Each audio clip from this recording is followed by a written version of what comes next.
it's Greg here with MaritimeGardening.com, and I've got a new pond here that I want to put some fish in. But before I do that, I want to ensure that this pond, this natural pond, mostly natural pond, natural pond in the sense that I'm not going to have an air pump in here. I'm not going to be treating it with chemicals. Basically, it's a hole in the ground that's going to fill up with rainwater when it rains. And there's going to be fish in here, and I'm not going to feed them. And everything's just going to sort itself out. That's the idea. And for me, a big part of making that all work, and this is like the third one I've built, so I know this works, is to, you could say, inoculate the pond. That's not exactly what I'm doing, but basically, it's a fancy way of saying I'm going to put some dirty pond water, ditch water, in the pond. So just down the road from my house, there's a place where water collects.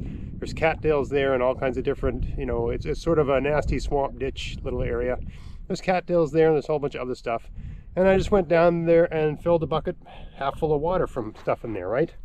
So here's the bucket. I don't know how you can see, but there's actual duckweed in there. And I mean, it's just cloudy, nasty ditch water. I'm sure if you drank that, it would not work out very well. But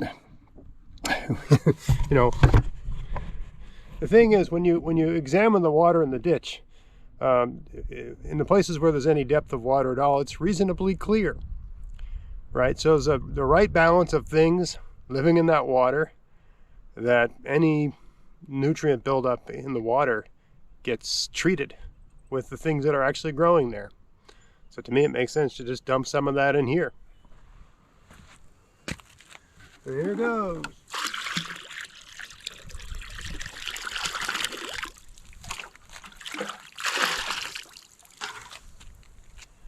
So I just put about 2 gallons of stuff from that ditch swamp area in here, right?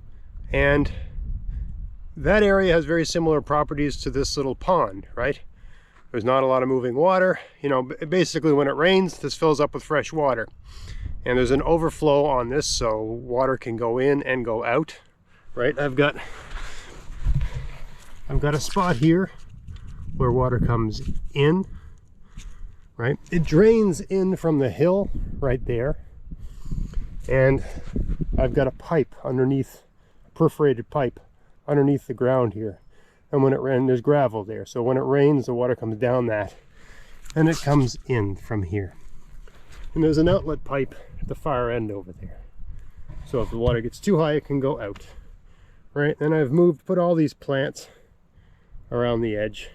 And these are all just things growing on rocks in that ditch, in that ditch on the side of the road. Because it's about a 45-degree pitch here. I had to pin them in with little sticks like this. So the plan is that over time, they'll just root into the soil there, grab on, and grow. And it's just a range of different things. And whatever I grabbed when I picked that up, it had a million other seeds in it, right? So all the things that can live on a bank near a water source, all those kinds of seeds are in that mess, right? And they're in that nasty water I just threw in there. And you can see there's all kinds of stuff floating around in my pond now. And God knows how many different bacteria and different kinds of organisms I put in the water with that. It's about 2 gallons of ditch water. It's swampy ditch water. So, I mean, this is the same thing I did with the pond I started last summer. And by the end of the summer, it had cattails and all kinds of stuff growing in it, right? So, to me, that's really all you need to do. I need this water to clear up a bit. The cloudiness of the water, this is not due to bacteria or algae. This is just clay, right? It's a new pond and it doesn't have a liner or anything like that. So there's a lot of the bottom, all the soil in this pond, the bottom of the pond is all clay. And the way to get clay to settle out is to just wait. Or if it doesn't settle out, you put pelletized gypsum in, which is pH neutral, won't kill the fish, won't harm anything. I've thrown it right in ponds with fish. Doesn't do anything to them. But the pelletized gypsum, just because of a kind of electrical charge type thing, the clay particles are attracted to it and they attach to the particles of gypsum and they get heavy and they sink to the bottom, and that clears the water. Look at that, we've already got, I mean, I just I just filled this up with water this morning, and look over here. I don't know if you can see, but we got a water strider there. I don't know if you can see him going along, but we got a water strider on the pond. So the water's still a bit cloudy. I'll see where I am tomorrow in terms of cloudiness. You know, if it's not clearing up, I'll just buy some pelletized gypsum and throw it in there. And there's a couple other pond plants that need to go in there, but a lot of different plants are in the water I just threw in there, right? They just are, right? So it should all just work itself out.